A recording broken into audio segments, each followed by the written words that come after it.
Until relatively recently, managers and teams would have to manually track and record various aspects of the game to find better strategies based on previous performances. However, in recent years, football has undergone a massive revolution thanks to the development of advanced tracking technology and data analysis. These tools allow teams to collect data on every player, pass, shot, or tackle, giving them an endless stream of information they can use to optimize their performances.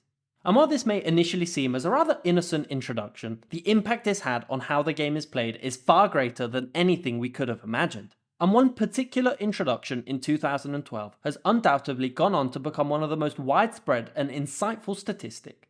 And that stat is expected goals. No other metric has changed the game quite as much as XG. And in today's video, we're going to be taking a look at the massive impact it's had on football tactics. Welcome back to Football Meta. Before we get going today, a quick word from our very relevant sponsors at Soccerment. Soccerment gives you access to unique data from over 17 different leagues across the globe, allowing you to search and download all metrics from your favorite player or team. With advanced and unique stats, Soccerment gives you insights into the game you won't find anywhere else. Each player has their own unique polar chart that allows you to visually compare your favorite players and help you improve your knowledge of the game. Click the link in the description down below to get started. Thank you to Soccerment, and let's get back to the video. So although XG now features in mainstream media, it's always been a rather divisive topic amongst fans. By some, it's regarded as the most important statistic for evaluating goal scoring potential, while others believe that on its own doesn't provide enough information on how a team performed. But before we answer that question, let's first understand what it is and how it's calculated. Expected goals measures the quality of a chance by calculating the likelihood that it will be scored from a particular position on the pitch during a particular phase of play. This value is based on several factors, such as distance, angle to goal, body part, the type of assist, and the pattern of play. However, this model is constantly being improved, with more recent versions including elements such as pressure from the defender and the position of the goalkeeper. All these elements are then taken into consideration, and a score from 0 to 1 is associated with every chance, which is then converted into a percentage. The closer to 0, the lower the likelihood that that shot will be a goal, while the closer you get to 1, the higher the chance of scoring. For example, a long-range effort with lots of defenders in the way has a much lower chance of scoring compared to a low-driven pass into the 6-yard box for the striker to finish with a tap-in. This model is now vastly used to gauge whether a team is overperforming or underperforming. For example, Manchester City currently have an XG of 29.73, but have scored 40 goals, meaning they have scored approximately 10 more goals than what was expected considering their chances. This is largely due to Erling Haaland, who is currently vastly outperforming his personal XG.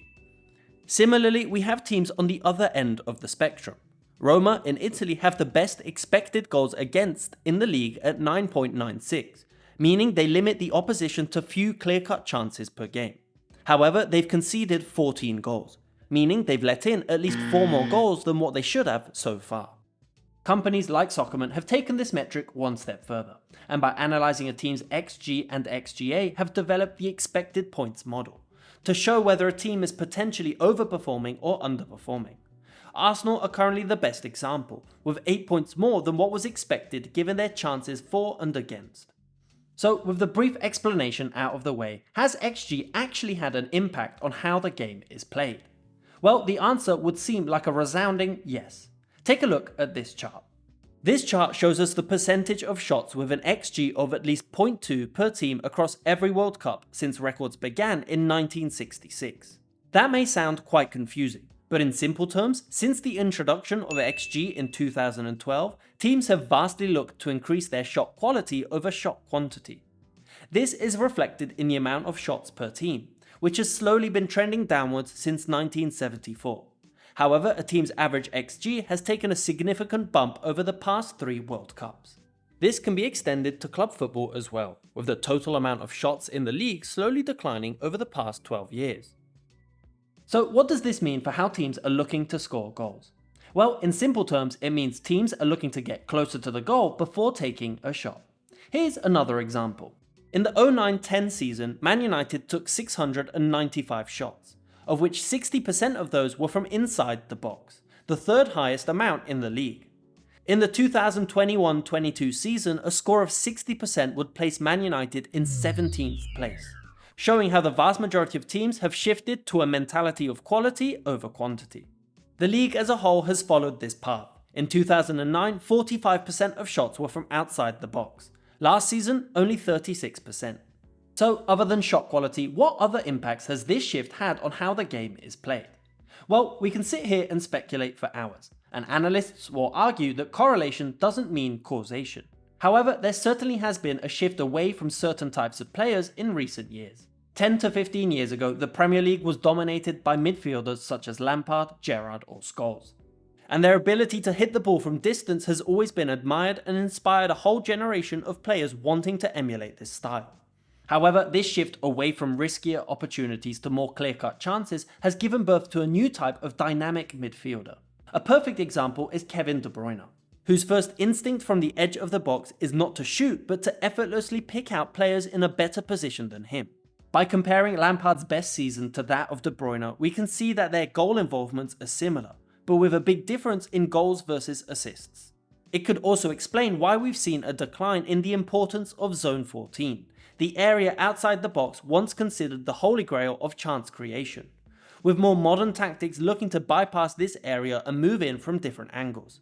An example can be seen in the increase in cutbacks in recent years, with a shift away from long arching crosses which are easier to defend, towards a system with players attacking the half space and looking for excellent finishers such as Erling Haaland or Robert Lewandowski in the box. Traditional wingers have been replaced with inverted wingers that can more easily occupy dangerous positions with higher chances of scoring. And there's a reason to believe that the target man is making a comeback, with teams increasingly looking for someone always ready to finish chances in the box. So while there's no actual way of proving if this is all down to XG or not, the game has certainly shifted over the past decade, which coincides nicely with the increase in data available for teams. Now, with everything we've spoken about today, is this shift from quantity to quality actually justified? At the end of the day, the only thing that matters in football is scoring a goal.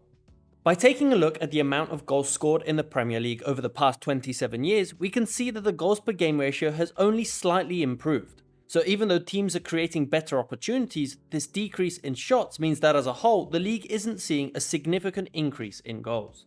So as far as I'm concerned, I'd love to see belters like these become a regular occurrence once again. Comes out to Essien! Goodness, what an unbelievable streak. But one thing's for certain, while XG can be a useful statistic for managers and fans, it completely removes the human element from the game, and doesn't take into consideration who's taking the shot. A curled shot from the edge of the box will have the same XG whether it's Messi or Harry Maguire, and a penalty has a constant XG of 0.76, but every fan knows that there's always at least one player you don't want to see on the spot. To end this video, in an interview with Arsene Wenger, the ex-Arsenal manager stated that he foresees a robot replacing the manager 20 years from now. His premise being that a modern manager's responsibility is to process the endless stream of data that he's constantly being fed. And there's no escaping that the smallest amount of information on every player, from heart rate to sleep pattern, is already available. So who better to process this than a robot? And now let me know what you think. Do you think XG is an important metric? And what other statistics do you see changing how the game is played? Let me know in the comments down below. So if you enjoy more stat-based content, then check out this video on what formation is statistically the best in Europe. As always, if you enjoyed this content, then please leave a like and subscribe for more. Thanks for watching.